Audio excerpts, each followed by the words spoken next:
Okay, so this is my best practices presentation by Jesse Knaus, that would be me. So one of the videos I watched was modeling retail for the first grade, and the modeling was, or the retail was the transition of a caterpillar into a butterfly. I really liked how she did group and partner responding. So she not only did one type of responding, but she also did another type of responding. I feel like that keeps the class more active in the lesson that's being taught. I also really liked how she used a perky pace, so she wasn't dwelling on each key word that she had phrased, but she was, making sure that the students had that understanding of what she was trying to teach, and then she would move on to the next step. And then I also liked how she was breaking the retell into steps. So instead of, making it one big thing, she broke it into steps and she used a visual representation of that, which I also really liked. Instead of just verbally saying it, she was showing them each step. It was written into a word, but she showed them each step.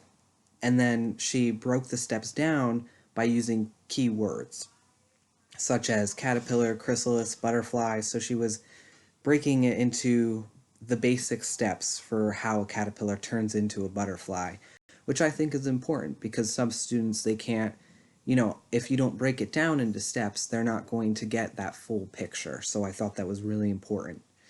And then she also did, she walked around the room during partner responding when they did the retell and the listener. And then I also really liked how she gave directions and expectations of the reteller and listener. So she had told the reteller that you're going to break down each step. You're going to explain how does a caterpillar turn into a butterfly. And then she also had the listener, say if the reteller got stuck, well, what comes next? What comes after? And she had the class repeat that phrase over and over.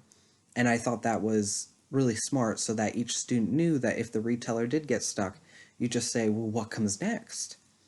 And then at the end of the lesson, she brought the whole class back together to basically self compliment themselves, which I thought was, that was really smart because it's important for us to notice that the students are doing what we want them to do and they should compliment themselves or give themselves a pat on on the back per se. So next we have decoding instruction in the first grade. So for this, she showed various words and she did a cumulative sequence of pronunciation. So she would start with the beginning of the word and sound out, each letter, and then she would say the whole word together, or she'd progress. So one of them was yarn, so she pronounced the Y, A, and then the RN, and then she brought it all together, yarn. So she cumulative sequence of pronunciations literally. So she had each structure of the or the word pronounced, and then she smushed it together. She blended it. And then, as well as that, she had the students repeat the words over and over again to ensure that they were understanding it verbally, how to say it. And then she also framed the words in sentences, which I thought was really smart because she didn't just say, this word means blah, blah, blah, blah, blah. She just, she said, I had this piece of yarn for to make my blanket. So she put it in like a contextual sentence so that the students were not only learning how to pronounce the word but also how to use it in real life. And then I also thought that she was teaching the words that start or end with the same letters. So the first group of words were all Y words, and then the second group ended with CK, and then there was a third group of just one word, which was more complex.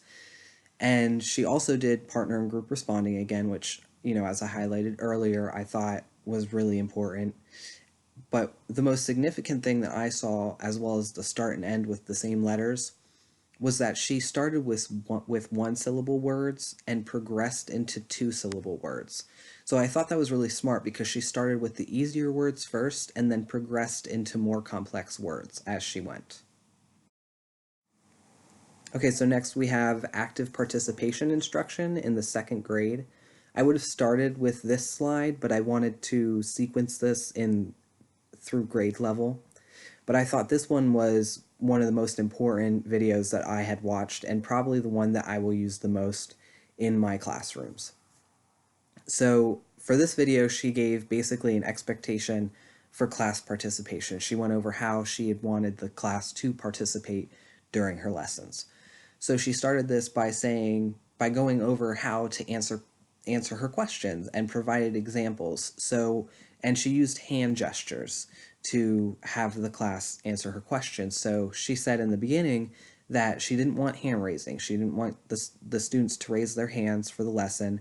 She wanted, when she had her hands in a specific way, she wanted them to think about what they were going to answer. And then when she moved her hands in another way, she was going, the class would answer then. And then she had the class practice this with various questions that she had asked. And it took them probably, I think it was like 3 or 4 tries, but then they finally got it. And she gave them a reinforcement with compliments, which I thought, that's really great. That's what you have to do. If you're getting that compliance, you need to compliment them and reinforce them that yes, you're doing the right thing. She also did reinforcement with how she expected the students to sit in their chairs, which I feel like a lot of teachers don't highlight on this, which I think that I will really try to highlight this, is that you want to sit up in your chair and you want to have your feet on the floor and your hands on your desk, like ready for the lesson, ready for class. So I thought that was really important how right in the start she, gave that expectation of you need to sit up tall, you need to have your feet on the floor and your hands on the desk and ready to go. And then she had, throughout the whole lesson, she had complimented various students on like, oh wow, you're sitting so tall, thank you for that. So I thought that was great because she's reinforcing one student, which will then, generalize to all of the students. They'll be like, oh wow, like, okay, we should be sitting up tall. And then I also liked how she gave her expectation of partner responding or partner work. So she had the students partner up, and then she not only had them partner up, but then she asked them, various students to move to sit with their partners. So instead of sitting across from them, they sat next to each other. And then she also said, when you're coming up with an answer or responding, I want you to, whisper to each other, talk really silently, which I thought was really important because a lot of times in classrooms, when you have the students partner talk to each other, what will happen is, they'll be talking at a normal volume and then someone will get louder and then it'll get louder and it's just too loud. So I thought it was really smart that she was telling the students, okay, I want you to whisper to each other. I want you to lean in and whisper to each other what the answer is. All right, so next we have vocabulary instruction for the second grade. So for these, she showed various vocabulary words to the class, and she chunked each word into parts. So she would start with one part of the word and then form the whole word, which I thought was really great. Instead of pronouncing each letter, she just chunked it into parts. And it is second grade, so hopefully they'll have that grasp. And if not, you can always go back and pronounce each letter.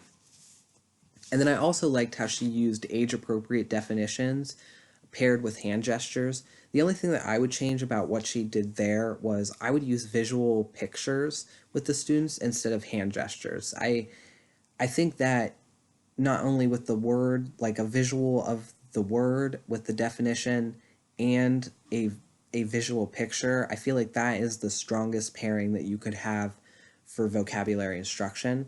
But hand gestures, I'm sure, work just as well. They're getting that visual. And I also really like how she used age appropriate definitions. So I find that that's really important because sometimes we use definitions that are too complex and our students aren't understanding that.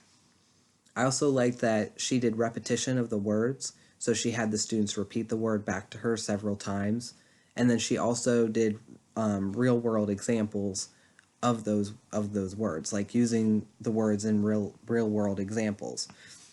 And then to end with it, she asked different scenario questions using those words and for the class to answer all together, which I thought was really smart because she was ending the lesson by making sure that, okay, we went over, each word, what they mean, and how to use them in sentences.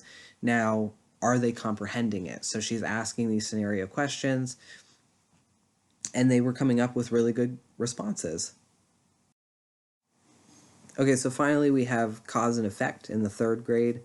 Out of all the slides, other than the active participation instruction, this would probably be my other favorite of the videos that I watched. She did a cycle using then and because phrases to explain cause and effect. So she actually showed on a projection a cycle with cause on the left, effect on the right, then on the top, and because on the bottom. And how she explained it was, she said, the cause, so my cause would be I wasn't watching where I was going.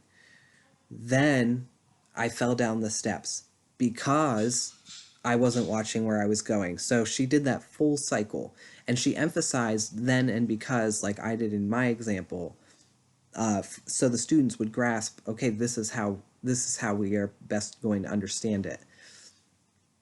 And then she gave various examples, like I'd just given as an example, but she gave various other examples. And then what she did was she used a visual chart with examples with either the cause or the effect box filled in. And she had the students use a class reading to find the answer. And then she did this by doing first partner responding. So the partners would look through the story and find the answer for either that cause or that effect.